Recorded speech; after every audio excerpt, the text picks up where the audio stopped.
Kiekkikaira on luonnonsuojelualue Posion ja Kemijärven rajamailla. Yhdessä Palotunturin, Mustanrinnan tunturin ja muutaman muun pienemmän suojelualueen kanssa se muodostaa yhtenäisen reilu 100 neliökilometrin laajuisen erämaan palasen. Se on seutua, jota hallitsee tuntureiksi nimetyt vaarat, 10 erikokoiset lammet ja järvet, joista monet laskee toisiinsa koskissa, ja tietysti vanhat havumetsät.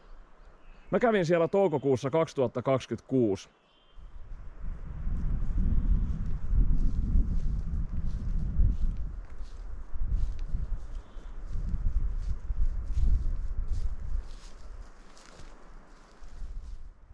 No niin, moro vaan kaikille ja terveisiä täältä eteläisestä Lapista. Mä oon istunut tänään koko päivän autossa 10 tuntia ja sit siihen vielä pari tuntia päälle tuolla taukopaikoilla. Mutta on nyt viimeinkin päässyt maastoon ja Kiekkikaira olisi tosiaan tällä kertaa kohteena. Oli ihan mukava ajomatka tänne tuolta Kainuun tietä pitkin, mutta loppupeleissä myöskin aika puuduttava. Oli se sen verran pitkä, niin mä en nyt ala vielä tässä vaiheessa kertomaan tätä mun reittisuunnitelmaa sen tarkemmin. Sen verran voin sanoa, että mä oon täällä Kiekkikairan pohjoisosissa tällä hetkellä ja tossa parisataa metriä sitten lähdin pois tommoselta metsätieltä ja mulla on nyt siis vaan suunnitelmana etsiä leiripaikka. Tässä puolen kilsan säteellä on kolme lähdettä kartan mukaan ja mä lähden sit niitä kattelee luonnollisesti siitä lähimmästä alkaen ja jos siinä sit virtaa vesi, niin mä heitän noin hanavedet tonne luontoon ja otan pullon täyteen sitä hyvää lähdevettä ja pistän leirin sitten siihen ja avaan sit sitä reittisuunnitelmaa illemmalla tai sit viimeistä aamulla, että jos mä en tossa illalla leirin pystyttämisen jälkeen sitten enää jaksa mitään. Mutta tämmöstä nyt tällä kertaa luvassa. Ja tosiaan 5 syötä olisi aikomus olla täällä. En tiedä, että oliko mikään maailman suurin ekoteko toi yksityisautoilu tänne asti, mutta mulla on tosiaan keinot kompensoida tää homma. Musta ainakin tuntuu.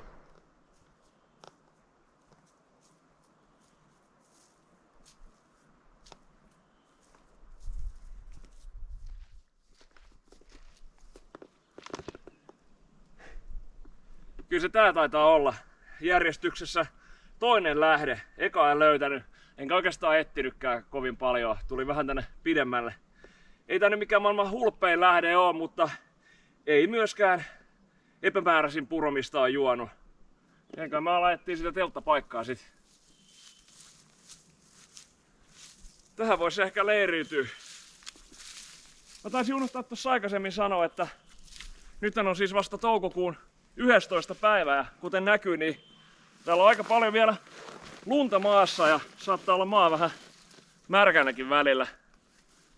Mut sen takia mulla on tää mun isompi harjateltta nyt tällä kertaa mukana. Ei siis se festariteltta, mikä oli viime videolla, vaan tää Kaira-merkkinen teltta, mikä mulla oli parilla retkellä viime keväällä ja alkukesästä mukana. Taisin siellä Hammastunturin reissulla mainita, että tässä oli se pohjan kanssa vähän kosteusongelmia.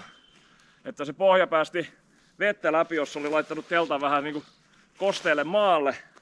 Niin me sain nyt alkuvuodesta viimeinkin aikaiseksi viedä tän tonne huoltoon ja nyt on sitten pohja vaihdettu ja pitäis kyllä kestää tällä kertaa.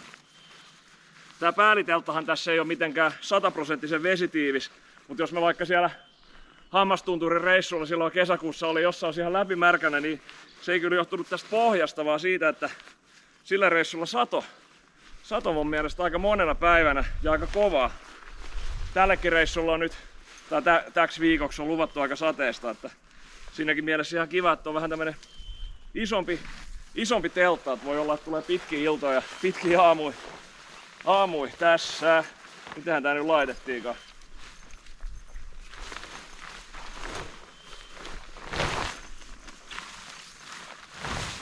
Näin. Semmonenkin homma tuli mieleen, että mun piti ostaa uusi säilytyspussukkakin tuolle teltalle. Se vaihdettiin se uusi pohja, se on sovitusti vähän paksumpaa kamaa. Se mun vanha telttapussi oli hajoamassa silloin viime kesällä ja sit kun mä olin korjattua telttaa sullamassa siihen, niin sehän hajosi sitten ihan lopullisesti. Ja tää oli se juttu, että mä yllätyin, että että kaupoissa ei löytynyt niin paljon korvaavia pusseja näille teltoille. Me luulin, että joku telttapussi on joku semmoinen ihan yleinen kategoria tuolla ulkoiluväline kaupoissa, mutta ei ollut. Ainoastaan tai 60 ylöspäin jotain Hillebergin kuljetuspusseja. Tuntui vähän yliampuvalta ja semmonen sit kuitenkin. Niin no löysin lopultaan, kun olisiko ollut Hollannin armeija jonkun tämmöisen sekotekangaspussin. Aika paksua kamaa, mutta hengittää kuitenkin jonkun verran. Eihän sitä nyt kannata mihinkään ihan kuivasäkkiin sitä telttaakaan pakata. Tässä on aika hyvin tilaa, että ei tarvi sulloa. Näyttää vähän massiiviselta tuo rinkka, kun on tää tossa yläkaaressa kiinni. Mut joo, jos nyt yrittää laittaa tuon teltan pystyyn ennen kuin alkaa sataa, jos alkaa.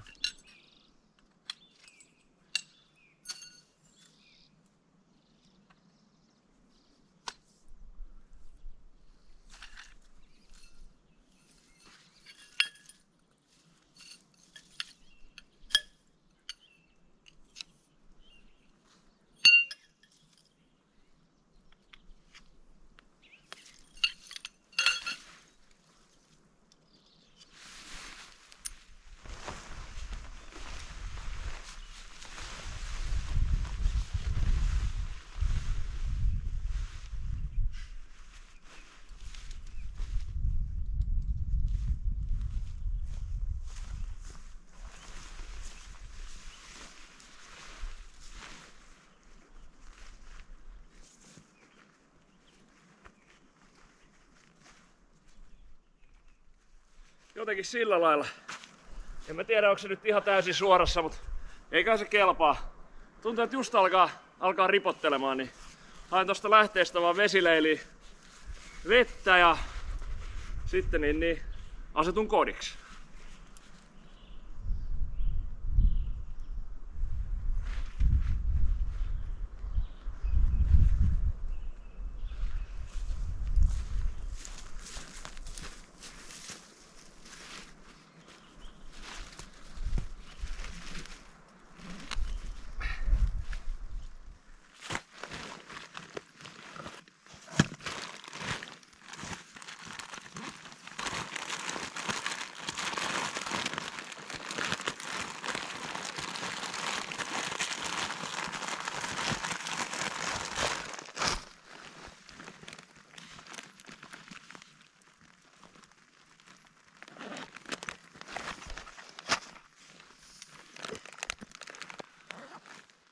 Joo, sehän alkoi tosiaan satamaan niin kuin oli odotettu. Mä laitoin vedet kiehumaan iltaruokaa varten, niin mä voisin nyt vähän availla tätä mun suunnitelmaa. Eli mä oon nyt tosiaan täällä Kiekkikaaran pohjoisosassa tommoseen pikkulehtotunturin pohjoispuolella, noin niin kuin karkeasti ilmastuna. Ja mä lähden sitten huomenna aamulla kohti etelää. Ja mä kuljen vähän niin kuin tän Kiekkikaaran alueen länsiosissa sitä etelää kohti. Ja tossa tulee niin paljon erilaisia järviä ja lampia ja tommosia vaaroja vastaan, että en edes olla luettelemaan niitä kaikkia tässä vaiheessa vielä. Ja mulla olisi tarkoituksena mennä ihan tonne Kiekkikaaran eteläosaan asti, missä on tommonen palotunturi. Ja kaksi kokonaista päivää siis aikaa mennä sinne palotunturin suuntaan. Ja sitten niin kuin ylihuomen illalla, että jos mä oon siellä palotunturilla, niin mä jään jonnekin sinne leiriin. Jos mä en oo saavuttanut sitä, niin sitten ei voi mitään. Jos mä oon saavuttanut se jo, niin mä oon jo lähtenyt takaisin pohjoiseen päin. Mutta sieltä sitten kuitenkin oikeastaan saman verran aikaa takaisin tulla tänne pohjoiseen. Ja silloin mä kuljen vähän niin kuin ton Kiekkikaaran itäosissa. Että tämähän ei ole mitenkään kovin leveä tää alue. Tää on leveämmilläänkin kuin 7 kilsaa ja kapeimmillaan tää käy jossain 200 metrissä. Mutta kyllä mä silleen kuitenkin kuljen siellä, että mä en ihan niinku samoissa paikoissa kulje. Että kyllä on aina niinku vaara siinä välissä tai sitten mä oon vaikka järven toisella rannalla. Tähän mä ainakin pyrin, ettei tulisi hirveästi mitään semmoista toistoa. Ja sitten 5 yön jälkeen mä heräilen jostain ehkä näiltä samalta seudulta. Ja silloin tää retki loppuu. Ja tälleen se jotenkin menisi. Et vähän epämääräinen suunnitelma vielä, mutta toisaalta aika selkeä tuo iso kuvio siinä. Ja mitäs mulla oli vielä? Niin no siitä piti vaan sanoa, että vaikka tää on tosiaan vähän tämmönen kapeampi tää alue, niin eihän tossa luonnonsuojelualueen niin rajan ulkopuolella sit tietenkään mikään taajama-ala. Siinä on enemmän tai vähemmän hakattua metsää, enemmän tai vähemmän kilometrejä. Mutta kyllä mä nyt kuitenkin pyrin koko ajan kulkemaan täällä luonnonmetsien puolella, niin kuin yleensä on tapana.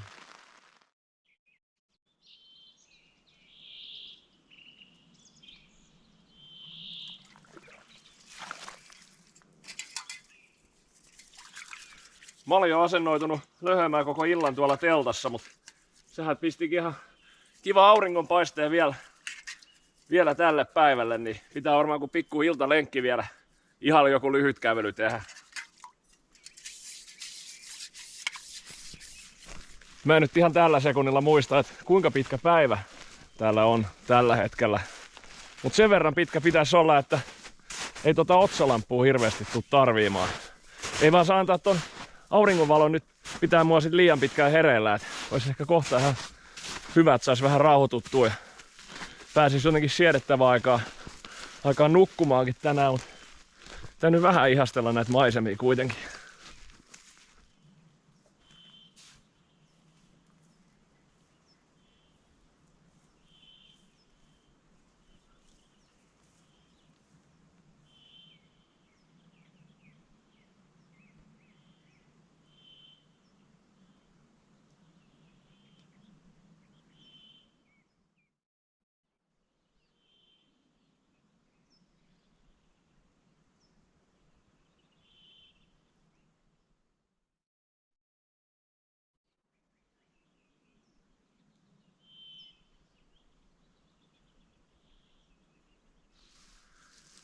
Täytyy nyt tälle ihan fiilistelypäissäni kamerallekin sanoa, että on kyllä mukava jälleen kerran olla taas vähän täällä pohjoisessa päin erällä ja nimenomaan täällä Kiekkikairassa.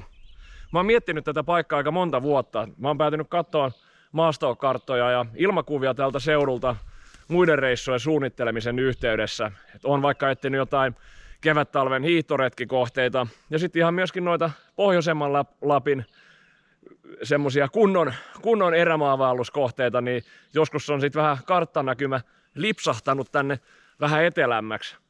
Mutta on sitten kuitenkin jäänyt mulle aina vähän semmoiseksi väliinputoajaksi.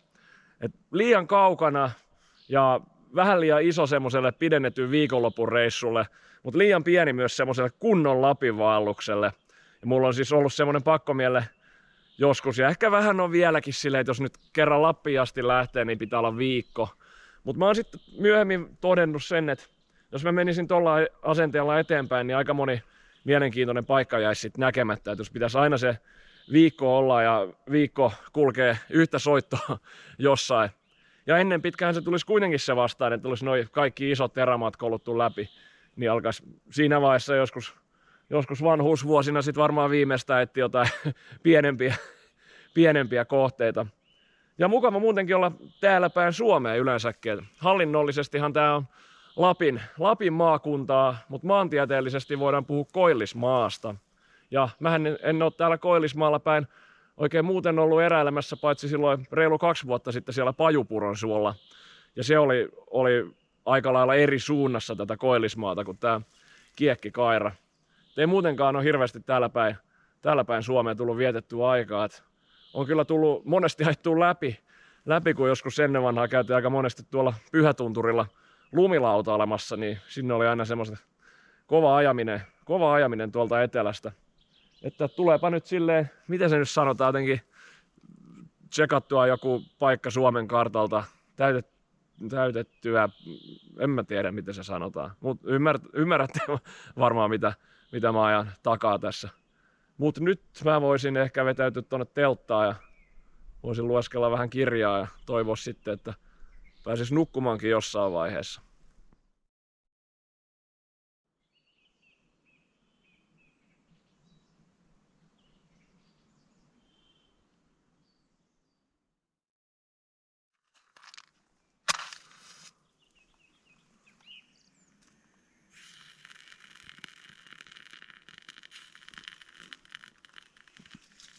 Huomenta. Aika huonosti sain unen päästä kiinni siinä illalla. Oli varmaan vähän kierroksia päällä. Ja sit se alkoi satamaankin siinä aika kovaa ja mä en sit saanut siinä ropinassa unta. Mutta sen lisäksi huomasin sitten vielä, että tuolle ulkoteltalle on jotain käynyt nyt, koska se päästi aika paljon vettä läpi ja siitä tuli tuosta sisäteltankin läpi ihan tänne loppuun saakka. Ja sitten mä sitä vähän jännitin siinä ja kävin kerran vähän kiristelemässäkin narui tuolla ulkopuolella. Hyvä kun mä just sanoin eilen, ettei se nyt niin paha oo. Toisaalta tää mun makuupussi säilyy ihan kuivana peruskondensio lukuun ottamatta. Ei se nyt niin paha tilanne oo. En tiedä, että pitääkö nyt sitten korjata tuo ulkotelttakin, korvaa se jollain uudella kankaalla. En tiedä minkälainen operaatio sekin olisi. Olisi kuitenkin kiva käyttää tätä. Mutta ehkä mä sitten kotiin päästyä, niin laitan taas jonkun pinnotteen siihen ja sit sillä pärjää paremmin jonkun aikaa. Mutta ei se nyt mitään, että kyllä tää reissu jatkuu, että syön tässä aamiaisen ja sitten lähden liikkeelle, niin kuin on yleensä tapana. Kaikesta huolimatta mä kuitenkin pysyttäydyn siinä Eilissillan kannassa. Eli mukava olla erällä taas. Ei tommonen joku huonosti nukkuminen tai joku vähäinen kosteus teltassa tai vuotava ulkotelttakaan kovin helposti reissufiilistä kuitenkaan vie.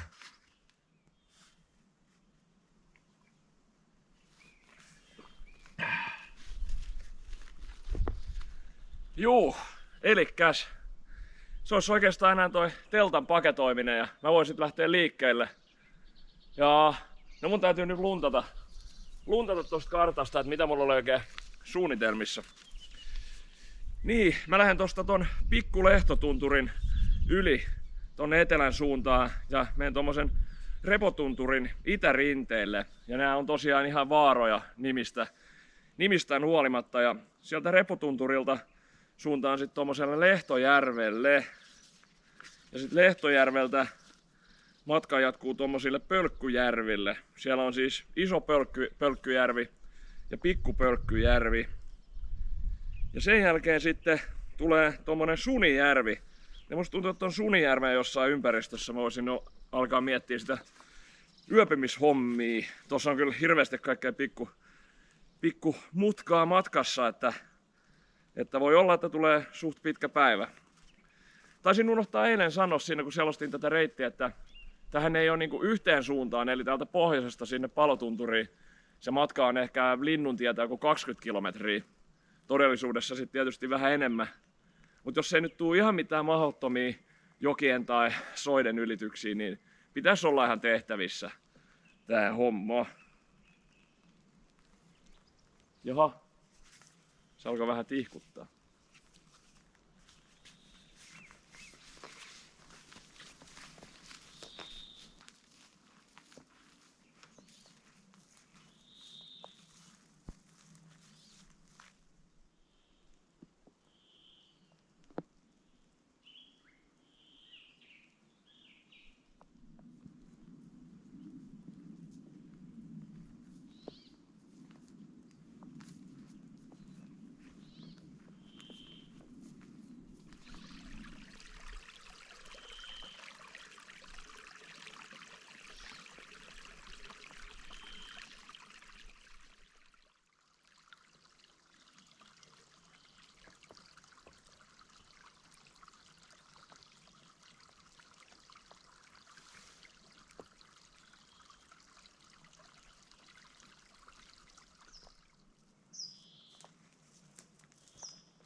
Tilannepäivitys täältä Repotunturin alarinteeltä.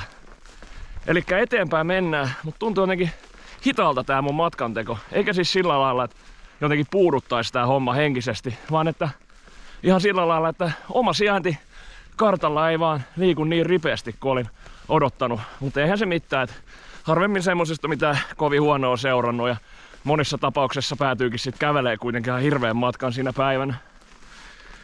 Mut joo, ihan hyvä meininki kuitenkin.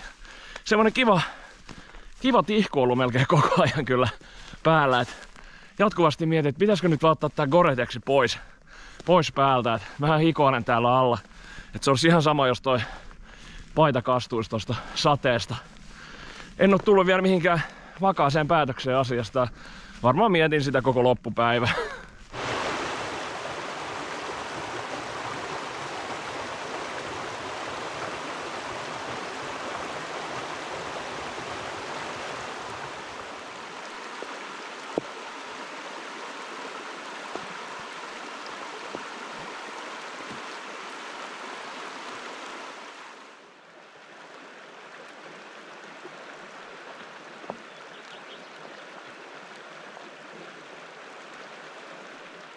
Joo, sen Repotunturin ja tämän mun takana näkyvän Lehtojärven tai Lehtojärven lahden välissä on semmonen aika iso suoalue, minkä mä kiersin sieltä vähän ylempää varmuuden vuoksi. Ja ihan puolivahingossa tupsahdin sitten tommoseen kohtaan, missä tuo Lehtojärvi laskee Välijärveen. Ja oli tarkoitus katsella sitä Lehtojärveä vähän enemmänkin, mutta mä menen sen toiselta rannalta sit paluumatkalla. Niin mä jään johonkin tähän nyt viettämään ruokataukoa ja sitten mä jatkan tosta tuommoista kannasta, mikä Lehtojärven ja Välijärven välillä on. Sitä pitkin eteenpäin. Kyhäsin tämmösen upean suojan ruokailun ajaksi. Ei tarvi sentään missään sateessa syödä.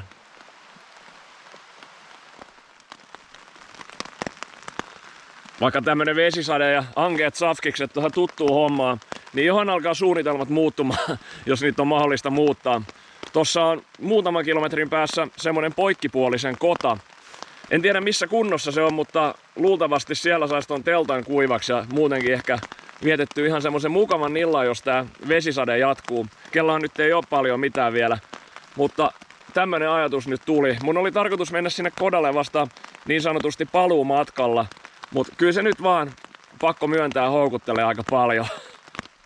Joo, kyllä se tossa safkiksen aikana vahvistui se ajatus siitä kodasta, että jos ei nyt ihan ala aurinko paistamaan illalla, niin aika märässä teltassa joutuisin yöpymään. Se kota ei ole kyllä läheskään niin etelässä, kuin mä olisin toivonut tänään pääseväni. Mutta siinä olisi sitten se mahdollisuus, että pääsis huomenna ehkä vähän aikaisemmin liikkeelle ja kuivien tavaroiden kanssa. Oletan siis, että siellä on polttopuita, kun se on vielä huollon piirissä. Jostain luin, että se saattaisi olla vähän huonossa kunnossa, mutta tossa muutaman tunnin päästähän se selvii. Jos se nyt on vaan katto tallella, niin varmaan ihan hyvä on.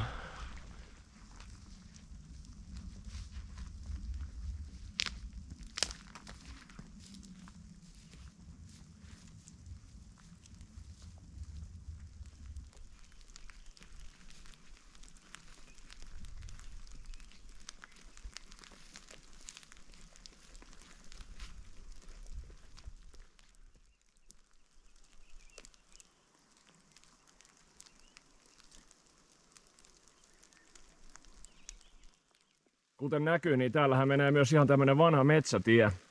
Kartan mukaan tää loppuu jonnekin tänne Kiekkikairan alueelle. En sit tiedä, onko tänne suunniteltu jotain hakkuita joskus. Ja tie on kerätty tähän ennen kuin se suojelupäätös on tehty.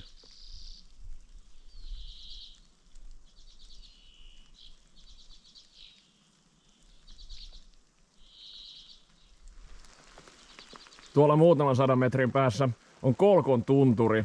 Siinä edessä on pikku poikkipuolinen. Ja sen jälkeen, vähän kun jatkaa etelään, tulee se poikkipuolinen. Eli alkaa se kota olemaan silleen suhteellisen lähellä.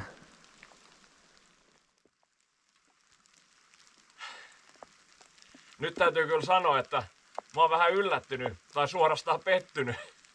Et mä tulin tänne ajatuksissani, että mä pääsisin kotaan, mutta täällähän olikin vaan laavu.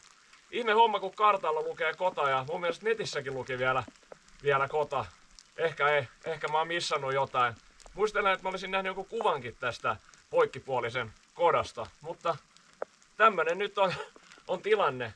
Mä en tiedä, tossa oli sivussa jotain, näytti olevan vähän niin kuin kodan semmonen hattu ja sitten tommosia ristiin kiinnitettyjä tukkeja, että onko se sitten jossain vaiheessa kota palannut, vai onko se sitten tosiaan ollut niin huonossa kunnossa, että se on päätetty purkaa ja on sitten laavu laitettu tilalle.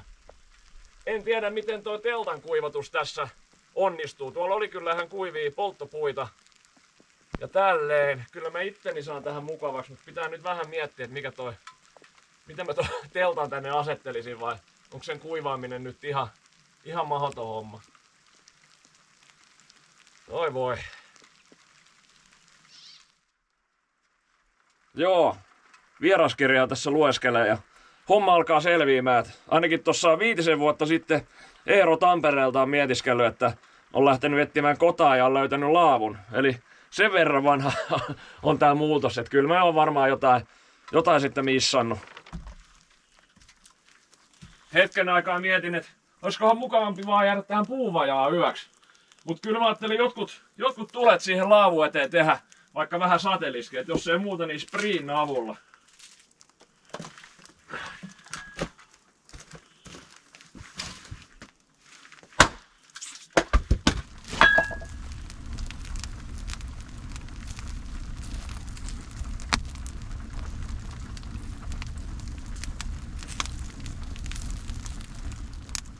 Joo, mä loimotan nyt ihan kunnolla ilman minkäänlaista häpeää. Taitaa mennä tuota vanhaa kotaakin tossa vähän mukana, mutta saanpa ainakin näitä varusteita vähän kuivaksi. Semmonen pettymys on vielä tässä vähän läsnä. Mua itse asiassa harmitti jo ennen kuin mä olin tullut tänne mestoille, että piti muuttaa niitä suunnitelmia niinkin kevyistä syistä, kuin että sataa hirveästi vettä ja on ehkä tehnyt vähän huonon telttavalinnan. Niin se vähän siinä harmitti. Mutta tuleehan näitä suunnitelmien muutoksia sitten joka reissulla, tai ainakin siltä tuntuu, että niitä tulee. Eikä tää nyt ollut niin paha suunnitelman muutos. Mä oon kuitenkin ihan semmoisen sopivan matkan tullut tänään ja en mä olis varmaan ollut kuin 2 kilometriä etelämpänä, jos mä olisin mennyt sen alkuperäisen suunnitelman mukaan. Et ei siinä kai mitään, näin täytyy ainakin nyt ajatella tää asia.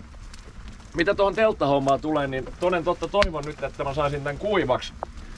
Mä tein eilen illalla semmosen virheen, mikä tuntui silloin mun mielestä jotenkin fiksulta ajatukselta. Mä jätin tän sisäteltan vähän niinku löysäksi sinne sisällä ja ajatus oli se, että jos sataa paljon vettä ja toi ulkoteltta painuu, niin sitten teltat ei kohtaisi ja tälleen, että no niin, mitä siitä voi seurata.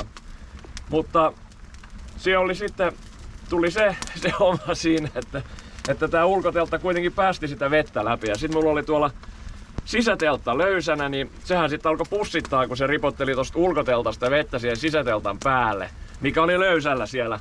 Ja no mä kyllä sit myöhemmin siinä illalla, kun en saanut unta, niin mä nousin sit vielä boksereissani sinne ulos, kun sade lakkas hetkeksi, niin mä kiristin ne kaikki oikein kireelle. Ja sen jälkeen mä nukaninkin aika hyvin, eikä sitä vettä sit ollut tullut sinne yön aikana yhtään lisää. Kyllä mä veikkaan, että oli vähän sadellut kuitenkin, koska siinä oli siinä ulkoteltan päällä aika paljon sadevettä siinä sen jälkeen, kun mä olin herännyt. No joo, siis tää sisäteltan kattohan on ihan muistaakseni puuvillaa, että tätähän ei ole mitenkään alun perin suunniteltukaan miksikään veden kestäväksi. Ja mä olin ihan tietoisesti otin tän teltan tänne. Ja mä en vaan muista, että mulla olisi siellä Hammastunturin reissulla ollut näin tän kaliberin kosteusongelmia. Silti on kuitenkin semmonen jotenkin fiilis, että mun olisi pitänyt tietää se homma. Mutta se oli se telttavalinta, minkä mä tällä reissulle tein ja sen valinnan kanssa on nyt vaan elettävänä. Mulla on semmonen, yritän ainakin ajatella positiivisesti huomisesta. Eli mihin taas mä nyt ton teltan sitten pystytänkin, niin oletettavasti se on kuiva. Ja sit mä muistan kiristää myös sen sisäteltaakin niin kireelle kuin sielu ja telttakangas sietää. Ja sit jos mulla on taas ylihuomen semmonen fiilis, että teltta on ihan märkänä ja vettä sataa taas koko päivän, niin tuun sitten vaikka tänne laavulle takaisin.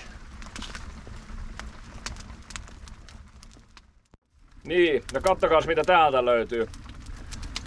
Joku oli jättänyt tänne kaljan. Ja en tiedä, mun on hyvin vaikea ehkä olla juomatta tätä. Et alkaako tästä nyt telttateon rappiostriimaus-era? En tiedä.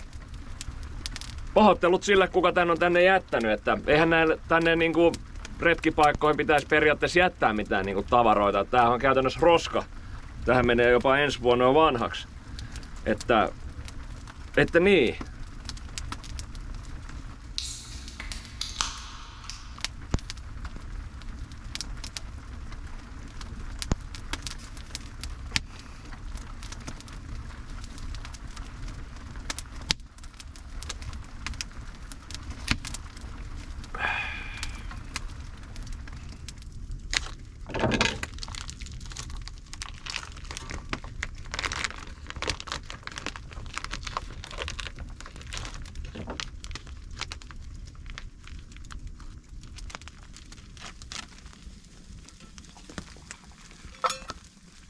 Oissa siitä voinut vaikka grillatakin tänään, mutta mun valinta on nakit ja muusi kuitenkin. Ja iltapalaksi kautta jälkiruoksi on sipsejä. Eli loppupeleissä aika luksusmeininki.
Hyvää huomenta.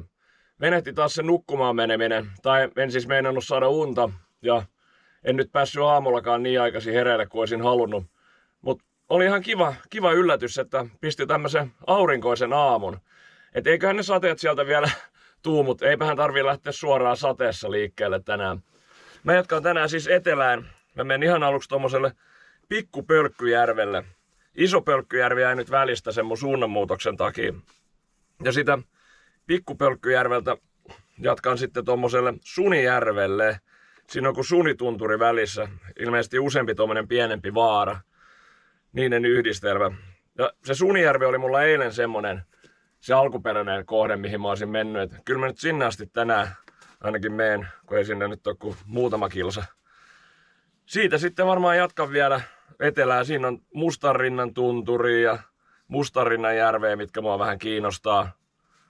Ja periaatteessahan mä olin suunnitellut, että mä jatkaisin siitäkin vielä pidemmälle, mutta mä nyt katson siellä Mustanrinnan tunturilla sitten, että mikä tilanne, milloin mä oon päässyt sinne ja niin edespäin. Mun täytyy kyllä vetää jotakin sanojani takaisin eiliseltä, tai loiventaa jyrkkiä näkemyksiä. Eli olihan tää siis laavu oikeasti tosi hyvä juttu. Et se oli ehkä vähän se, kun oli siinä loppumatkasta sitten alkanut melkein innolla odottamaan sitä kotaa. Mun niissä olosuhteissahan mulla olisi kelvannut toi puuvajakin tossa tai mikä tahansa katos oikeastaan.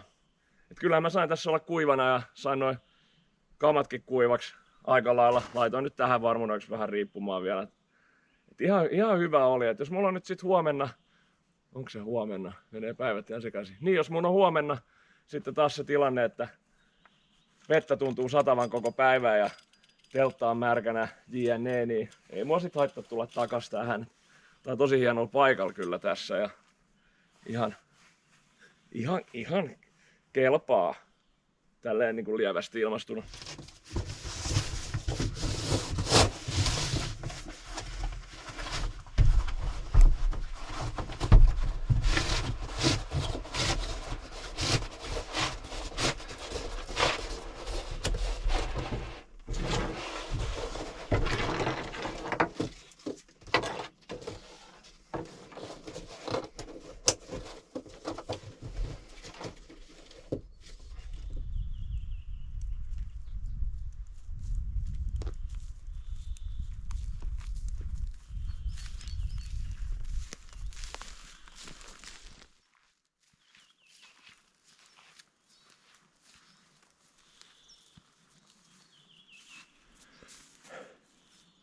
Nostin sykkeet heti tähän alkuun, kun mä halusin kiipeä tämmöisen mäen päällä, mistä mä voin lähettää terveiset kotiin. Täällä on lunta paikotella aika paljon, mutta nää kyllä pystyy aika hyvin kiertämään, kun vähän ennakoi. Ja sit just vähän, jos siellä lumelle astuu, niin vähän tunnustelee eka, että kuinka syvää siinä on. Täällähän pystyisi melkein laskemaankin.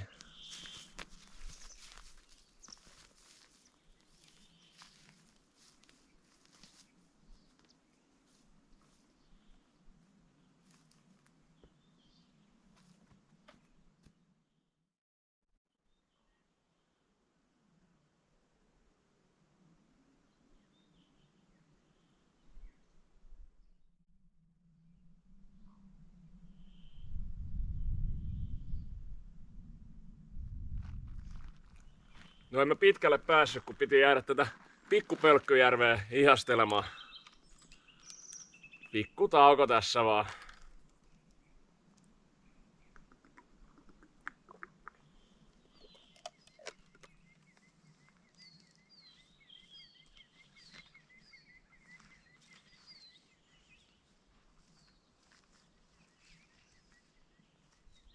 Mä varmaan eksyn heti seuraavan mäennyppylän jälkeen, kun mä sanon tän ääneen. Mutta täällä on ollut aika helppo suunnistaa. Täällä on niin paljon kaikkia lampia, soita, järviä, pikku mäennyppylöitä, jokia ja puroja. Et on helppo kulkea vaan maastokohteesta toiseen. Ottaa siinä jonkun yhden kompassisuunnan. Välillä riittää vaan, että menee etelään tai mihin lies suuntaan. Niin kyllä sit sä näet kuitenkin jossain vaiheessa sen suon, mitä sä oot etsinyt. Tai jotain muuta tämmöstä. Ja nyt kun mä sanon tämän seuraavan jutun ääneen, niin tulee varmaan kuin hirmu vaikea joen ylitys. Mutta semmonen lumihavainto, että no jokien ja purojen ylitykset ei ole yhtään vaikeampia kuin tavallisesti. Et välillä joutuu miettimään vähän enemmän, mutta monesti sit pääsee kumppareilla melkein mistä vaan yli tai mihin kohtaan sä nyt satut tupsahtamaankaan. Mutta suot on sitten kyllä aika märkiä. Tää oli ihan odotettavissa oleva asia. Paha nyt verrata johonkin toiseen erämaahan eri vuoden aikaa ja erämaahan, mikä on jossain satojen kilometrien päässä, mutta huomaa esimerkiksi, että joku semmonen helppokulkunen suo vaikka jossain Repokairassa silloin viime elokuussa, niin samanlainen suo täällä, niin ei kyllä mitään chanssiä mennä yli. Täällä on niin paljon kapeammatkin suot silleen, että ei kyllä kannata lähteä yrittämään, mutta ne voi onneksi kiertää. Täällä ei ole semmosia laajoja suoalueita kovin paljon. Tietysti sitten jos on joku tommonen märässä suossa kulkee puro, mikä pitää ylittää, niin nehän nyt on hankalia niin melkein missä vaan erämaassa, jos sattuu olemaan vähän enemmän vettä täällä maastossa. Mut joo, pikku tauko taas tässä random suon kohdalla ja sitten matka jatkuu. Vähän liian hyvä sää. Tekee mieli koko ajan vähän jäädä istahtaa johonkin. Katsotaan mihin asti tänään päästään.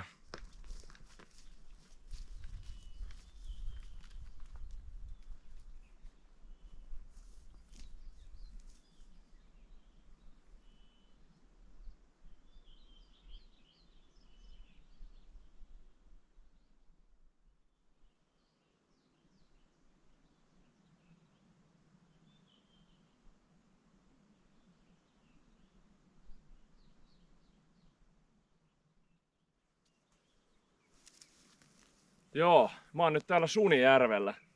Kyllä mä uskallan sanoa, että jos eilen illalla olisi paistanut aurinko jahkautta tai mun teltta olisi kuiva, niin mä olisin kyllä alkuiltaan mennessä ollut jossakin täällä pystyttämässä leiriä. Mutta se nyt on semmoista jossittelua vaan. Tää Sunijärvihän on varmaan tän Kiekkikaaren yksi isommista järvistä. Mutta tää on aika vaikea kuvata. Tää on tämmönen melko pitkulainen ja ehkä vähän repalainen. En tiedä saisiko tuolta Pustanrinnan tunturin päältä jotain parempaa kuvaa, mikä on tässä tämän järven kaakkoispuolella. Siinä alkaa myös se Mustanrinnan tunturin luonnonsuojelualue myös. Mä ajattelin nyt sillä lailla, että mä kierrän tämän järven toiselle puolelle parin kilsan päähän. Siellä on tommonen Luolakoski oikein merkattu kartalle. Musta tuntuu, että se pauhu kuuluu tonne ylös, tonne Sunitunturin rinteelle asti, niin se voisi olla ihan mielenkiintoinen paikka. Siinä on vähän matkaa ja tuossa on tommonen Sunijoki ylitettävänä myös, itse asiassa aika kohta. Että katsotaan. Tässä virtaa se Sunijoki. Mä päätin jo tuossa aikaisemmin, että mä pidän sen ruokatauon jo tässä. Et ennen sitä Luolakoskea tulee jonkin verran nousuun, niin pitää vähän keventää tuota rinkkaa. Mä oon kyllä ihan idiootti. Voitte varmaan arvata tilanteen. No joo, tulin tuohon Sunijoelle semmoiseen kohtaan, missä oli hyvä kahlauspaikka tyrkyllä, kun kivet näkyi siinä pohjasta ja vesi ehkä vähän yli polven ja kuivaa maata ympärillä. Mut oli sit pakko kokeilla yhtä toista kohtaa, saappaat jalassa, et ei jaksa alkaa ottaa housui pois, mitä liian, laittaa sandaaleet jalkaan. Ja totta kai sitten toinen jalka siinä, tai toinen saapas hörppäsi sitä vettä. Nyt on sit sukka ja saapas ja housulahje märkänä. No mä sit palasin sinne rannalle takaisin ja sitten mä suosiolla vaan laitoin sandaalit jalkaan kunnialla kahlasin siitä ekasta paikasta yli.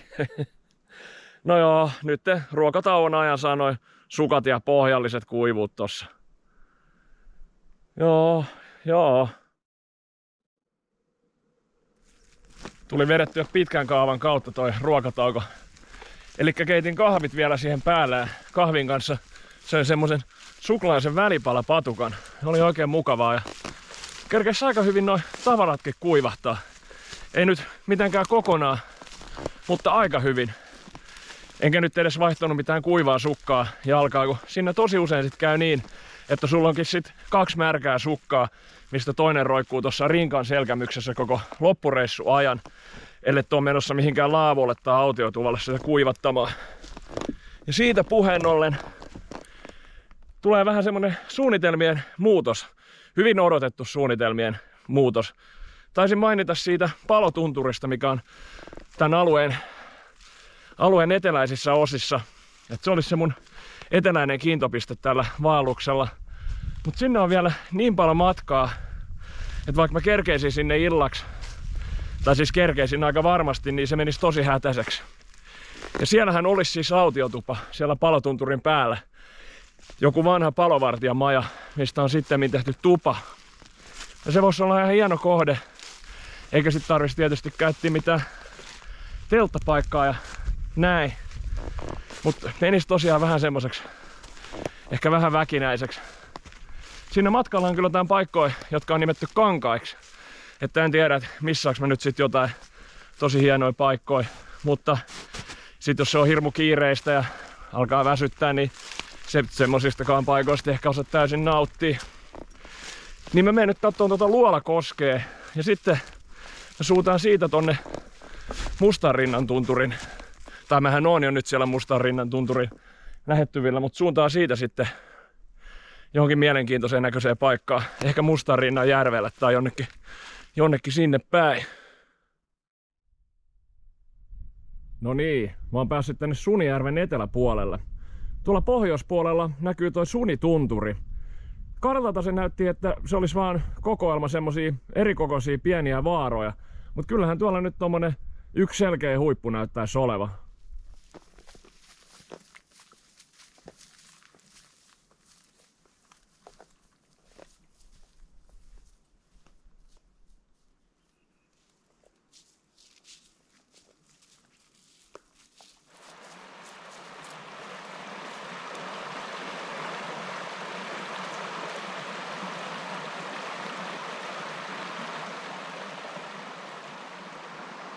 Joo, mä oon nyt tosiaan täällä Luolakoskella.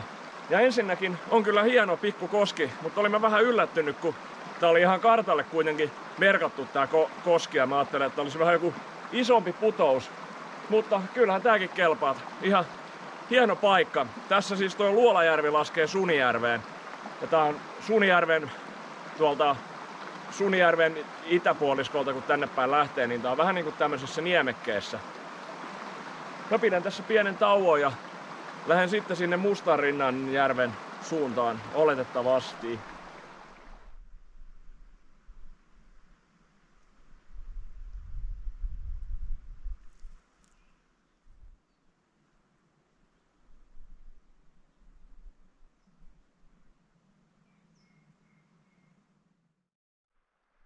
No niin, Mustanrinnan järvi tuli näkyviin.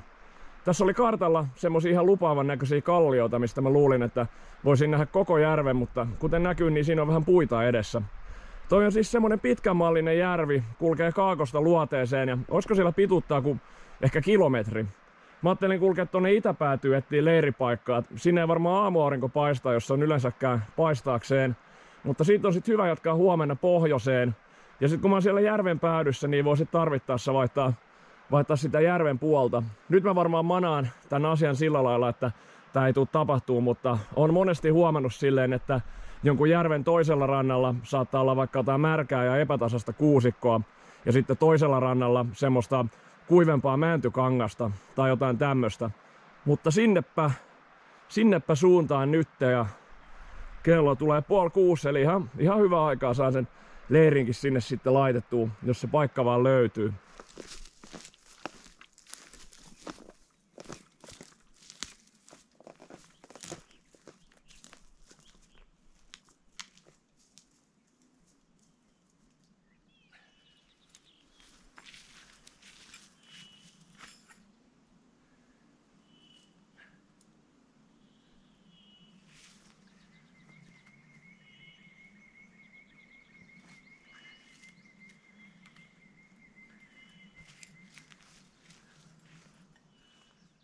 Noin.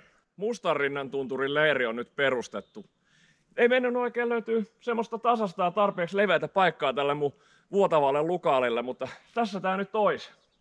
On se vähän vino paikka, mutta eihän siinä muuta, että kattelee vaan, että laittaa pään sinne ylemmäksi, niin pitäisi ihan hyvä tulla. Tuskin tossa nyt hirveästi valuu alaspäin. Kiitokset vaan säidensäätäälle siitä, että sain kulkea ilman sateita tänään. Ilman sinne pludaamista ja pientä hikeä lukuun ottamatta olisin siis saanut kulkea tänään ihan kuivana.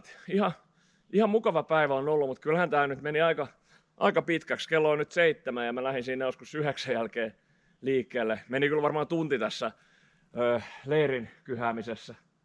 Se on nyt tosiaan kiristetty niin kireälle kuin uskalsiin ja alkoi vähän kuumottaankin jossain, lähdetäänkö ratkeamaan ompeleistaan jossain vaiheessa. Katsoo nyt, että mitä toi yö tuo tullessaan, että onko mä ihan litimärkänä aamulla vai en. Ihan hyvillä mielin nyt. Mä käyn varmaan vähän ihastelee tuota järveä. Tää mun leiri on siis täällä ihan täällä järven itäpäädyssä. Ja sen jälkeen mä alan tekemään ruokaa ja laitan kuivat ja lämpimät leirivaatteet päälle. Ja sit vaan pötköttelen koko illan.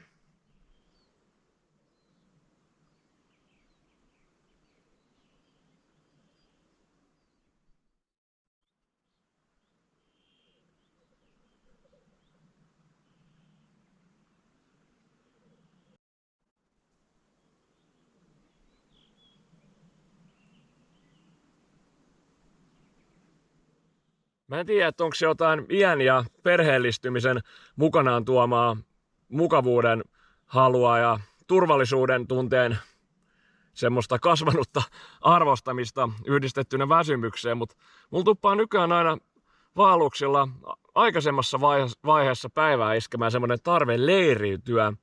Eikä siis pelkästään semmosena käytännön juttuna, että päivässä on rajallinen määrä tunteja ja ihmisen täytyy levätä, vaan joku semmoinen psykologinen homma siinä on. Jotenkin se leiriytyminen tuntuu semmoiselta turvallisuuden ja vakauden tyyssialta. Ei se jotenkin ennen ollut semmoista. Ei se tullut niin aikaisessa vaiheessa päivää. Ja mä aloin miettiä tätä ja sit silleen, että kun tää liittyy yhteen toiseenkin asiaan, mikä mua vähän hävettää myöntää, että mua melkein alkaa ahdistaa nykyään, että jos mä en saa illalla lähetettyä terveisiä kotiin. Tai jos on vaikka joku semmoinen päivä, että mä saan vaan siinä aamulla laitettu jotkut päivän suunnitelmat viestillä, niin tulee semmoinen jotenkin ikävä fiilis, että mä haluan olla yhteydessä sinne kotiin.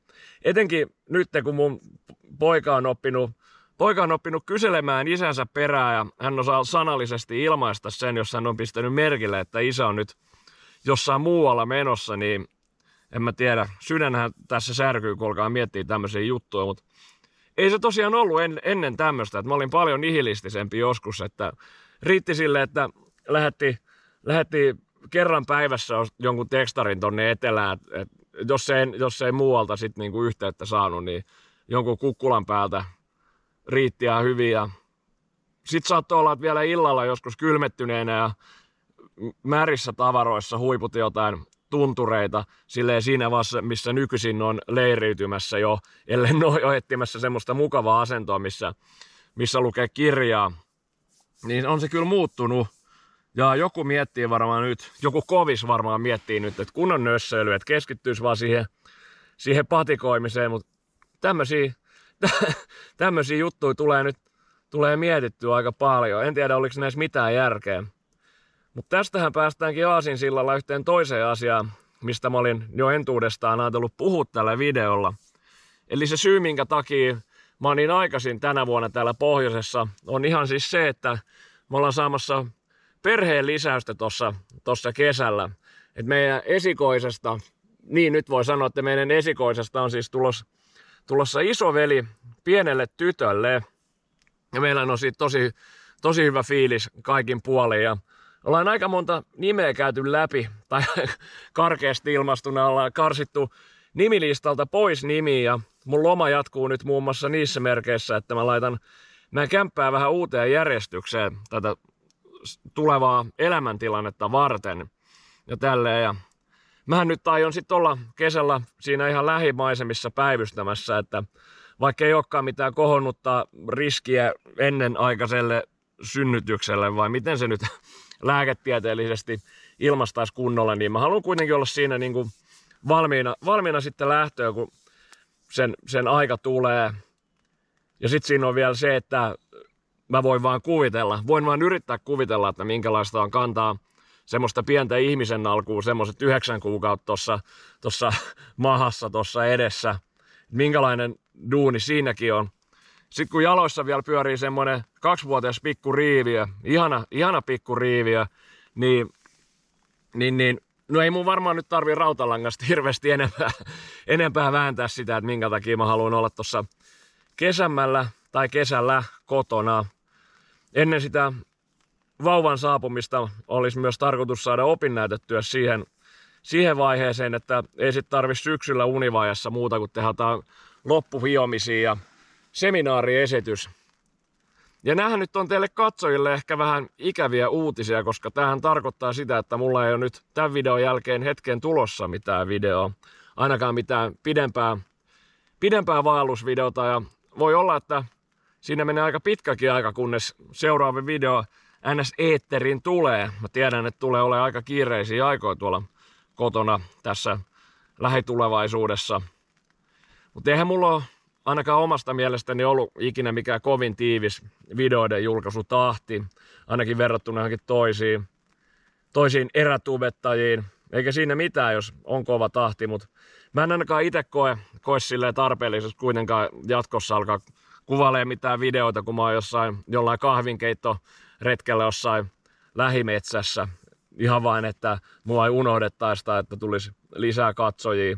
Että seuraava video tulee sitten niin, kun tulee. Ja en mä tiedä, ehkä joku tauko tekee ihan hyvää. En oo siis todellakaan mitään burnouttia saamassa näistä hommista. Mulla on aika paljon mielenkiintoisia kohteita ympäri Suomea, mitä mä haluan käydä katsomassa. Mut kyllähän niitä sitten kerkee käydä kattelemassa sitten taas tulevaisuudessa, kun on vähän aikaa ja jaksamista enemmän. Mutta semmosia uutisia. Mutta eihän siinä, että tätä reissua on vielä vajaa 3 vuorokautta jäljellä. Mulla on aika paljon matkaa vielä. Mä oon tämmöisessä teltassa, mihin mä en ihan täysin luotan, niin ei tässä oikein nyt voi tässä vaiheessa muuta sanoa, kuin että nukutaan ja mennään eteenpäin.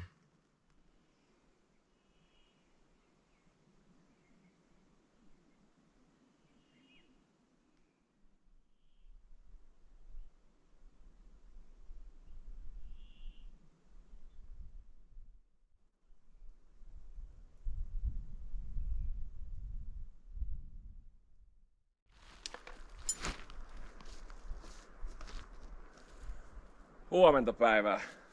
Ollut kyllä huono tunelahja tällä reissulla. Eilenkin illalla pyörin ties kuinka kauan siinä makuupussissa. Sitä sanotaan, että pitäisi tehdä jotain muuta, jos ei meinaa saada unta. Mut mä en jaksanut lukea kirjaakaan sit kovin pitkään ja ulkona alkoi sataa, niin ei huvittanut lähteä tännekään kävelemään. Ja sitä mua alkoi jännittää se, että tuleeko sitä vettä siitä teltasta läpi. Ja tulihan sitä joitakin pisaroita siihen sisäteltan kankaalle, mutta ne ehti sit valuuttaa haihtuu pois siitä. Ei siinä sitten sen kummempaa. Ärsyttää vaan nyt, että aamut aina venyy, että kello on nyt 10 ja olisin ollut paljon mieluummin liikkeellä vähän aikaisemmin, mutta tämmöstä nyt tää on.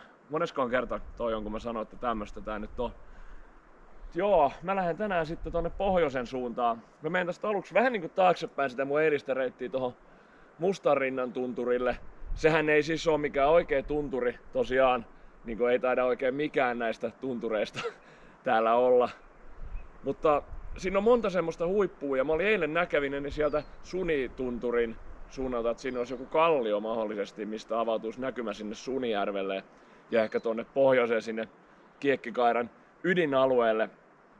Niin mä menen sinne nyt ihan ekana. Oli miten oli sieltä maisemia tai ei, niin sitten mä lähden siitä tonne Sunijoen suuntaan, minkä mä eilen ylitin epäonnistuneesti. Et nyt mä menen varmaan vähän eri kohtaan, koska mä oon suuntaamassa Kiekkijärvelle, mihin se Sunijoki laskee. Ja joku järkevämpi ylitys siitä Sunijoesta sitten. Ja siellä Kiekkijärvellä sitten kellonajan mukaan kattelen, että mikä on se loppupäivän ohjelma siitä sitten. Että lähdekö mä suuntaan sinne laavulle takaisin vai meneekö mä sinne isolle Pölkkyjärvelle vai mikä homma.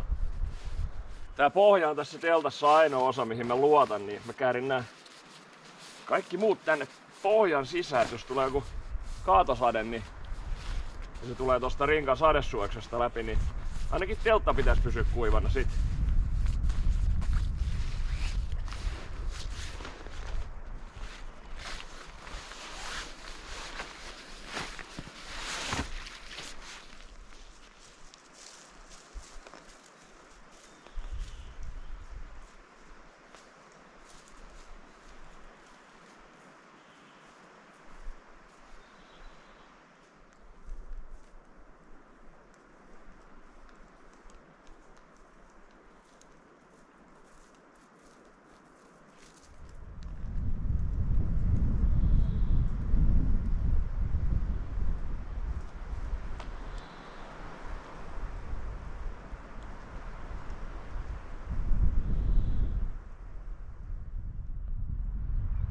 Mä olin jo kerran toteamassa, että eihän täältä näe mitään ja meinasin lähteä alaspäin.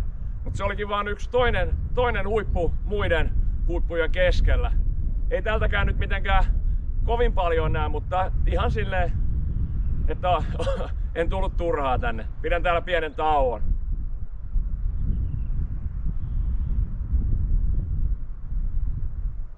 Sunijärvi näkyy tuolla kaukana tommosena pikkulaikkuna. Voi olla, että sinne järvelle saisi paremmat näkymät, kun menisi johonkin lähemmälle huipulle tuohon vähän matalemmaksi. Mut kun en oo kuitenkaan ihan varma, että näkyykö sieltäkään ja tuo on vähän väärässä suunnassa, niin en ota riskiä. Tonne pohjoiseen päin jatkuisi sitten matka. Mä en oo ihan varma, että mikä toi mäki tossa ihan etumaisena on. En tiedä näkyykö kuvasta, että onko se Sunitunturi vai onko se Lehtotunturi. Vai onko siellä sen takana tuolla taivaanrannassa sitten Lehtotunturi vai onko se jo Kolkon tunturi? On kyllä vaikea arvioida täältä.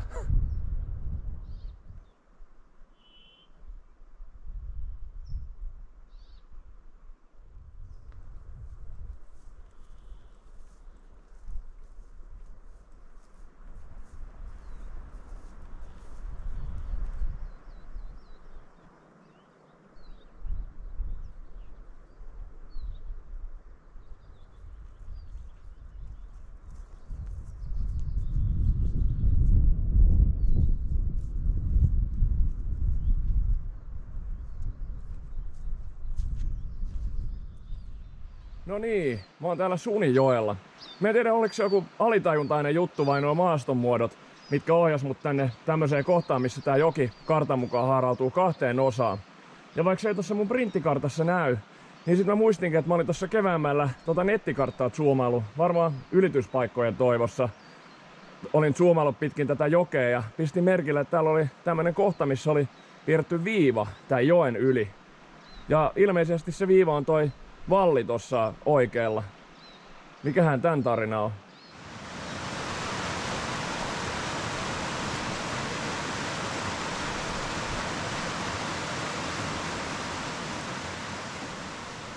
Täällä on siis ihan selkeätä polkua ja vanhoja tulipaikkoja. Ja siinä vallilla oli joku kaivorengas siinä joen reunassa. No täältä vähän matkan päästä löytyi lisää näitä rakenteita. Ja tää valli näyttäisi vähän niinku katkeivan tässä ja jatkuvan tuolla toisella puolella. Onkohan tässä voinut olla joku pato tai joku vastaava joskus? Tässä kohdassa se toinen haara laskee takaisin tohon NS-päähaaraan.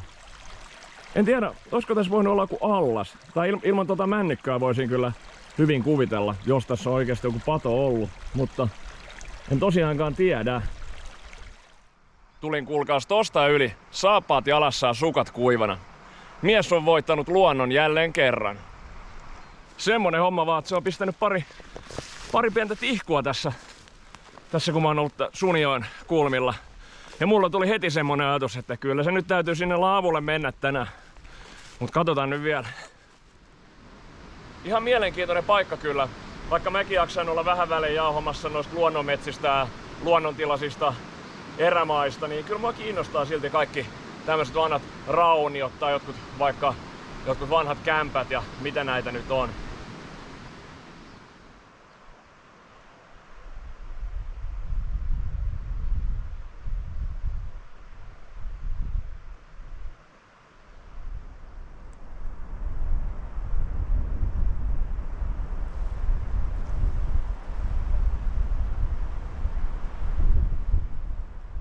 Tässä on Kiekkijärvi, tai osa siitä. Tää on tämmönen Suniperä-niminen lahti, mihin toi Sunijoki laskee. Ihan hieno, mutta vähän tuulinen paikka. Niin mä vietän tässä lounastauon ja jatkan sitten matkaa.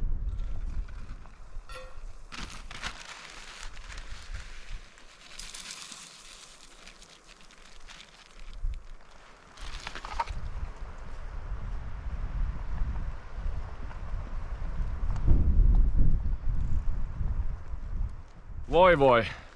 Kyllä se mukavuuden halu vaan ohjaa tätä miestä. Löin tossa äsken siis lukkoon, että mä menen sinne kodalle, ei kun siis sinne laavulle ensi yöksi. En mä voi varmaan itse nyt mitenkään selittämällä enää pelastaa, mutta selitänpä nyt kuitenkin. Eli sinne poikkipuoliselle on tästä joku 3 kilometriä. Eikä mä usko, että hirveästi pidemmälle kuitenkaan jaksaisin, niin sitten mä ajattelin, että miksi mä yhtä hyvin vaan mene semmoselle huoletulle taukopaikalle yöksi. Että joo. Lisää raunioita. Tästä Suniperän läheltä löytyi mäestä tämmönen paikka, missä on jotain betonirakenteita selkeästi. Ja tässä näkyykin, että vähän niinku talon muoto rinnettä vasten. On kyllä hetki siitä, kun se mökki on tässä ollut.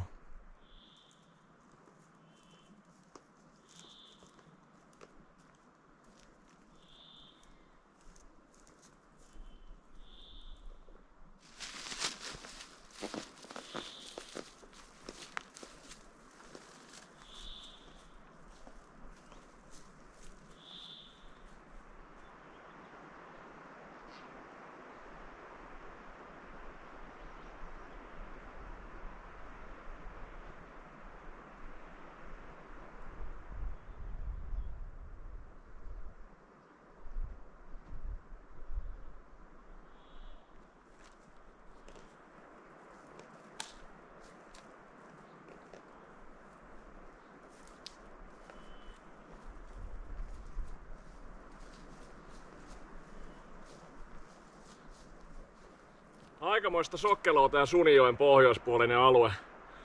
Ihan tolkuton määrä pieniä lampia, joiden välissä on tommosia pieniä soita ja pieniä kukkuloita. Aika hidasta on tää eteneminen.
Joo, täällä taas. Kello tuli just 6. Mut kyllä se 8 tuntia taas johonkin hupeni. Ei oo kukaan tullut lisää kaljaa mun poissa ollessa. Mut kyllä tää kelpaa näinkin.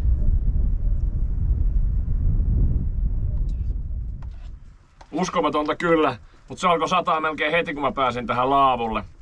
Tässähän tää ilta nyt sitten menee.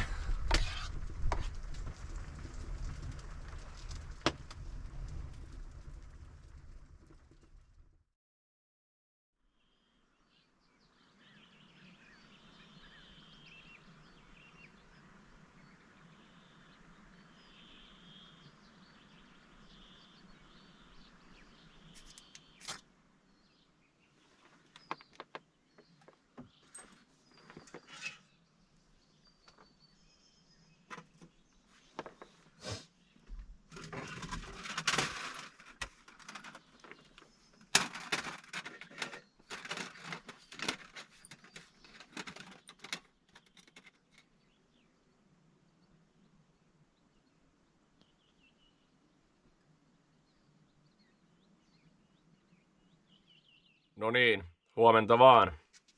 Semmonen uniraportti tähän heti alkuun, että viime yönä tuli uni vähän nopeammin, mutta sitten musta tuntuu, että mä nukuin vähän niitä univelkoja pois, mitä mä olin saanut parilta aikaisemmalta yöltä. Ja tuntuu, kun olisi nukkunut taas jossain sarkofagissa ja jotenkin ei olekaan nyt yhtään levännyt olo. Tai jotenkin tää herääminen kestää tosi kauan. Tuli tämmönen mukavan aurinkoinen aamu. Vettähän satoi sit melkein koko illan, niin enpä mä oikeastaan muuta tehnyt kuin lukenut kirjaa tässä laavulla. Pienet tuletkin siinä kyhäsi heti alkuun. Tänään on siis vaelluksen 4. päivä, eli viimeinen kokonainen päivä maastossa. Pitkässä tähtäimessä suunnitelmahan on ihan tuttu ja turvallinen, eli ensi yöksi jonnekin tonne vaelluksen päätepisteen lähelle yöksi. En ole varmaan ihan sinne samalle lähteelle menossa, missä olin silloin ekana yönä, mutta siinä on tosiaan aika paljon noita pikkulähteitä ympäristössä, niin jonnekin sinne kulmille. Tänään viimeistään kumoutuu se mun ihan alkuperäinen hieno idea siitä mun reitistä, että mä kuljen tuolta lännestä etelään ja idästä pohjoiseen, koska mä lähden tästä laavulta nyt ihan ekana tuonne länteen, tuolle isolle Pölkkyjärvelle, minkä mä missasin silloin ensimmäisenä päivänä. Ja siinä vaiheessa mulla niinku ristee reitti sen mun ensimmäisen päivän reitin kanssa. Sitten isolta Pölkkyjärveltä mä lähden aika lailla suoraan pohjoiseen ja mä päädyin Lehtojärven itärannalle ja siinä vaiheessa se mun reitti ristee taas uudestaan. Ja sieltä Lehtojärven itärannalta sitten jonnekin sinne pikku Lehtotunturin lähimaastoon taas tai tuonne Paikanselän suuntaan.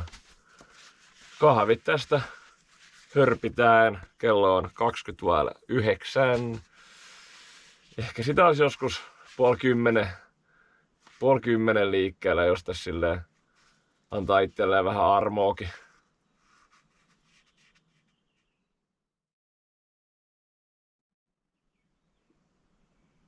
Mä oon tässä aamukahvien lomassa lueskellut tätä vieraskirjaa. Ja onhan mä tätä nyt muutenkin tässä mun molempien visiittien aikana lukenut.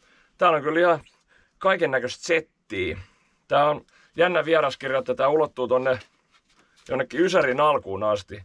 92 on ensimmäiset merkinnät. Et harvemmin näissä vieraskirjoissa on niin vanhoja merkintöjä, että ne on sit täyttynyt vähän nopeammin. Et eikä täällä sitten ollut niin paljon kävijöitä, vaikka niinku siis just joskus Ysärillä täällä on ollut tosi paljon. Aika tiheästikin käynyt ihmiset. On tää ihan tunnettu paikka ollut, ainakin silloin. Niin täällä kaikenlaista täällä on, mutta äsken pisti silmään tämmönen retkikunta Nastolasta ja Hollolasta. Ja ne on tullut Välijärven laavulta. Ja vaikka toi mun oma kartta on selkeästi ajastaan jäljessä, niin se ei kyllä tiedä mistään Välijärven laavusta yhtään mitään. Ei mullakaan mitään hajua siitä tosiaan. Niin ne on jatkamassa sitten, tää erityisesti alkoi kiinnostaa Kiekkijärven Sunimajalle. Ja mä mietin, että voisiko se Sunimaja olla se raunio, minkä mä näin eilen. Onhan tällä alueella varmasti ollut ties kuinka paljon kämppiä, mistä ei ole mitään dokumentointeja enää jäljellä, mutta kun se raunio oli siellä Sunijoen ja sen Suniperä-nimisen lahden kulmilla ihan 200 metrin päästä, niin voisiko se olla sama maja kyseessä? 30 vuotta sitten on käynyt siellä. En tiedä, miten se oli kyllä semmoinen raunio, että voiko se olla niin sanotusti tuore. En tiedä. Joo. Niin, nyt vielä jauhan vähän siitä kodasta. Miksi se ei ole täällä? niin, tosiaan joskus 5 vuotta sitten on ollut niitä merkintöjä täällä useampikin, että tulin etsimään kotaa ja täällä on vaan laavu. Mutta pistin kyllä merkille, että sitäkin ennen on jo vuosien aikana ihmiset on valittanut, että se on huonossa kunnossa se kota, että se on ollut homeessa ja joku oli jollain talviretkellä ollut silleen, että oli pistänyt mökin lämpimäksi, niin oli katto alkanut vuotamaan ja kaikkeen. Olisi kyllä voinut enemmänkin lukea tätä vieraskirjaa, kun ainahan näissä on kaikkea mielenkiintoista settiä tosiaan, mutta mun pitäisi alkaa nyt lähteä tästä pikkuhiljaa liikkeelle, että mä pääsen johonkin.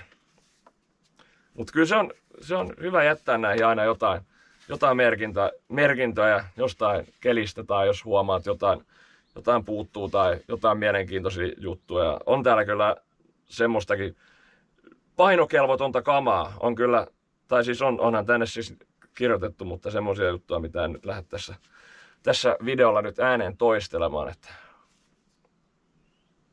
Joo. Nyt voisi ehkä lähteä.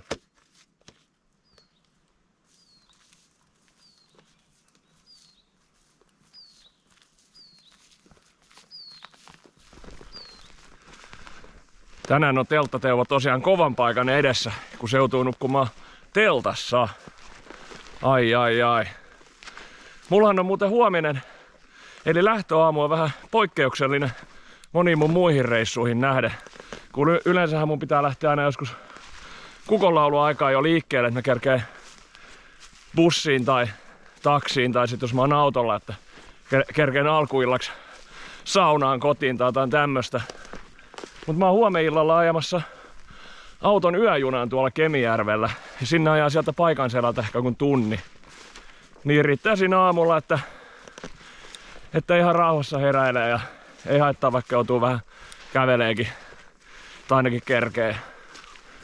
Ja sit varmaan Kemijärvelläkin ehtii vähän aikaa pyöriä ennen sitä junan lähtöä.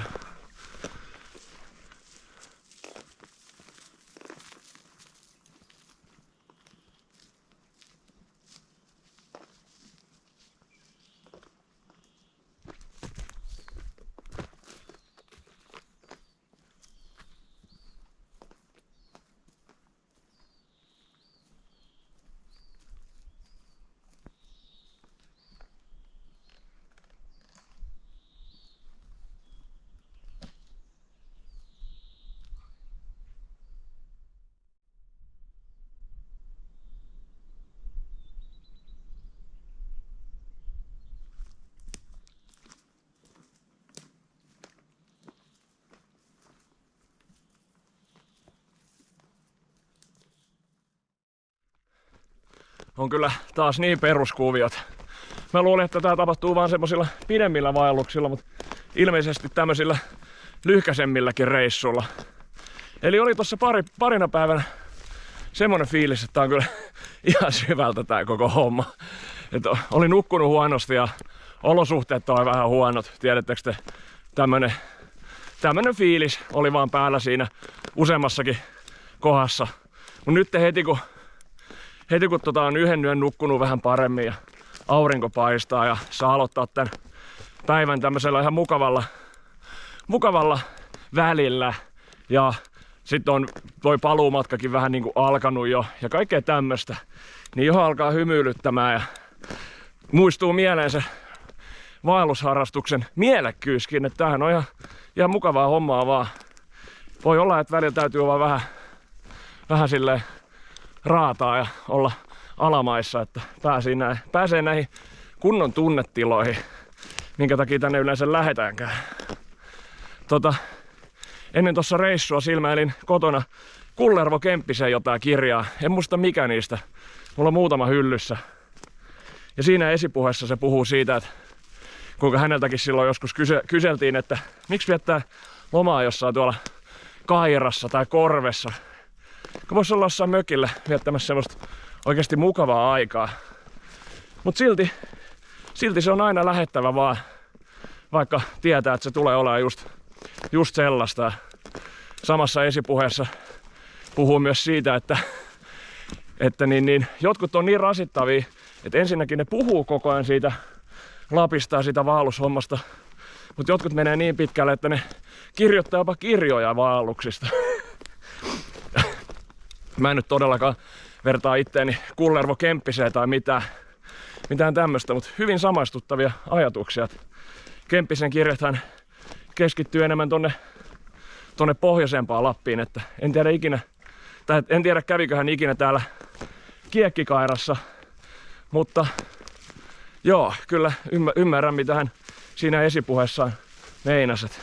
Mä oon hänen kirjoistaan kyllä aika paljon saanut ideoita näille mun vaelluksille, että se viime syksyn vaellus siellä Repokairan suunnalla, niin se oli aika pitkälti, olin inspiroitunut Kemppisen Naskama-nimisestä kirjasta. Se viittaa siihen Naskama-aapaan, mikä siellä Repokairassa tai Lemmenjoen kansallispuiston ihan etelärajoilla on.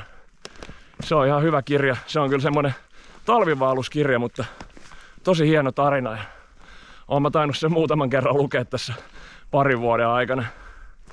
Mut joo, mä oon nyt täällä isolla Pölkkyjärvellä.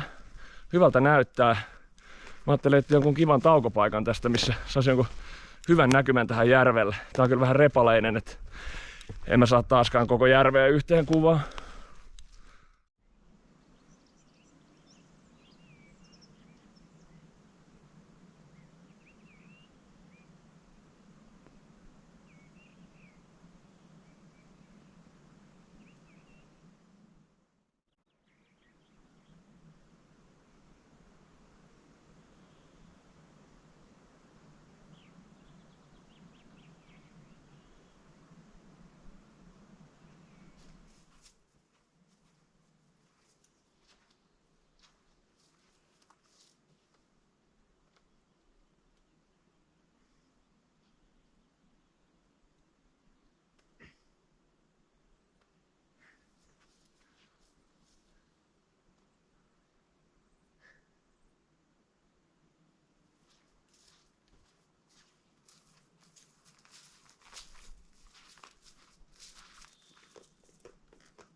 Mä päätin yllättää nälän tunteen ryhtymällä ruoanlaitto hommiin ennen kuin se ehtii iskeä. Tässä on yksi tämmönen pikku puro, missä mä kuljin silloin muutama päivä sitten ja oli kivan näköinen paikka silloin harmaalla sadesäälläkin ja harmitti vaan, ettei oikein ollut aikaa tai fiiliksiä jäädä tähän tauolle, mutta nyt tuli sen hetki.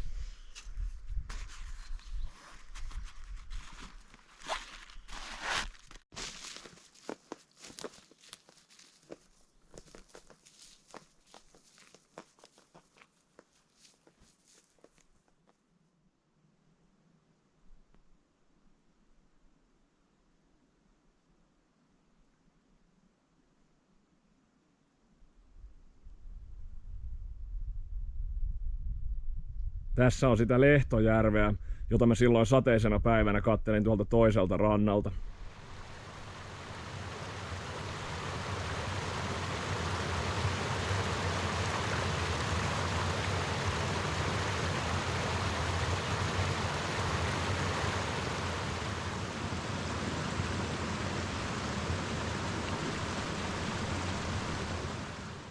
Musta tuntuu, että mä oon löytänyt mun viimeisen yön leiripaikan.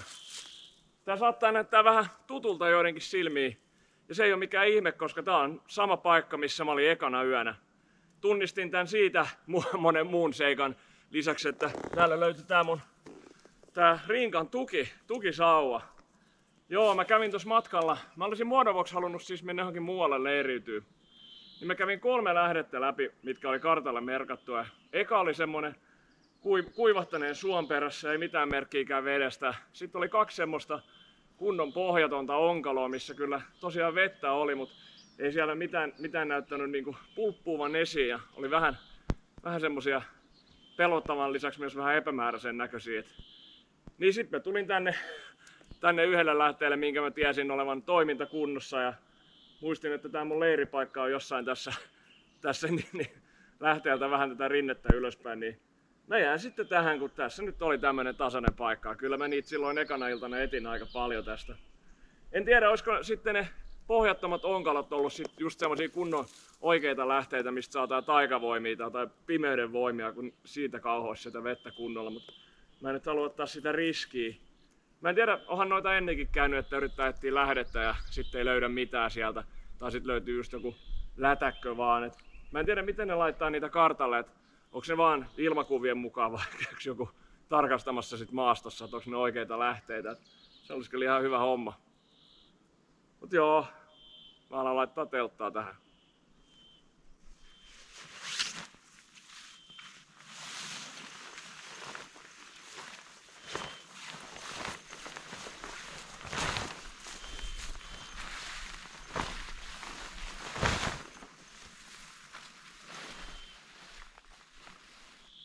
Ihanne siihen samaan kohtaan pystyy laittamaan tätä, kun kuten näkyy, niin täältä on lumia sulannut aika paljon. Just siinä, missä mulla oli viimeksi se teltta, niin siihen oli vähän niinku semmoisen pieneen notkoon tai pieneen koloon kertynyt vettä. Ihan hyvä, eipä ainakaan kulu se maa siitä kohdasta sen enempää.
Sehän aloitti pienen tiihkuttamisen just kun aloin pakkailemaan näitä kamoja. Kuinka osuvaa. Eihän se tässä vaiheessa enää haittaa yhtään mitään. Ja se jotenkin sopii tähän niin viimeisen aamun tämmöiseen haikeeseen lähdön fiilikseen toi sade.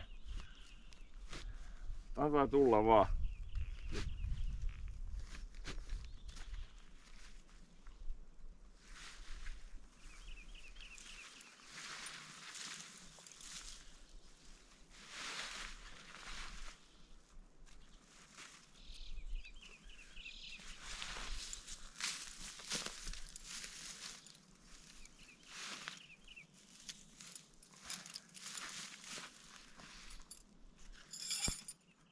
Jep. Mulla on kamat pakattuna ja reitti on ihan selvä, joten se on kuulkaas semmonen homma, että tää retki alkaisi olemaan aika lailla tässä.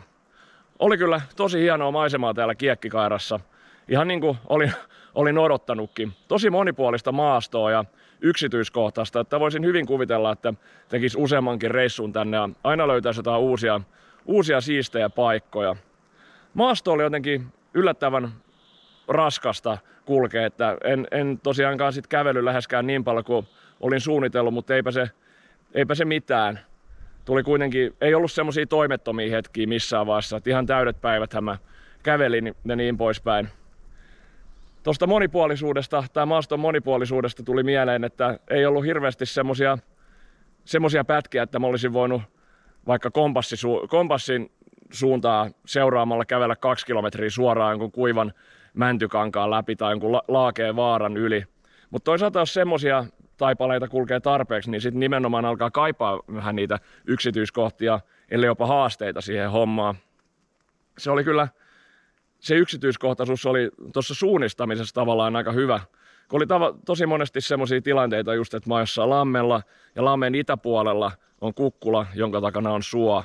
Ja lammen länsipuolella on suo, minkä takana on kukkula, niin semmoinen paikasta toiseen niin sanotusti hyppeleminen oli siinä mielessä aika helppoa. Tosin se lisäsi aika paljon sitä vaikeakulkuisuutta, kun niitä korkeuseroja oli tosi paljon. Ne oli pieniä, mutta niitä oli paljon. Ja vaikka mä nyt on tämmönen harrastelija vaan, niin kuitenkin vahva suositus, että älä lähde kuitenkaan elämässä ensimmäiselle erämaavaellukselle tänne Kiekkikaaraan. Että se homman ajoittainen raadollisuus ei oikein nosta videopätkistä tuu oikein kunnolla esiin. Tässä Kiekkikaaran ympärillähän on aika hyvä metsäautotieverkosto, ja esimerkiksi sinne poikkipuolisen laavullekin pääsisi varmaan paljon fiksumpaa reittiä kuin se, mitä mä sinne menin. Tosin maastokartan mukaan aika monet niistä metsäteistä on puomitettuina, ja monen tien alussa on semmoinen uhkaava kelirikkokyltti, jossakin lukee, että kulku omalla vastuulla. Niin se ehkä vähän karkottaa osan kävijöistä, tai ainakin pakottaa jättämään autot vähän kauemmas. Sinne Palotunturille, missä mä en ikinä käynyt, niin sinnehän menee ihan merkattu reitti, mutta se metsätie, mikä menee sinne reitin alkuun, on tämän mun vaelluksen aikana ollut nyt puomitettuna. Mä olin alun perin suunnitellut aloittavani tämän vaelluksen sieltä eteläpäädystä, mutta mä päätin sitten kysyä Metsähallitukselta siitä asiasta, niin sieltähän vastattiin, että se on kiinni vielä, olisiko ollut koko toukokuun.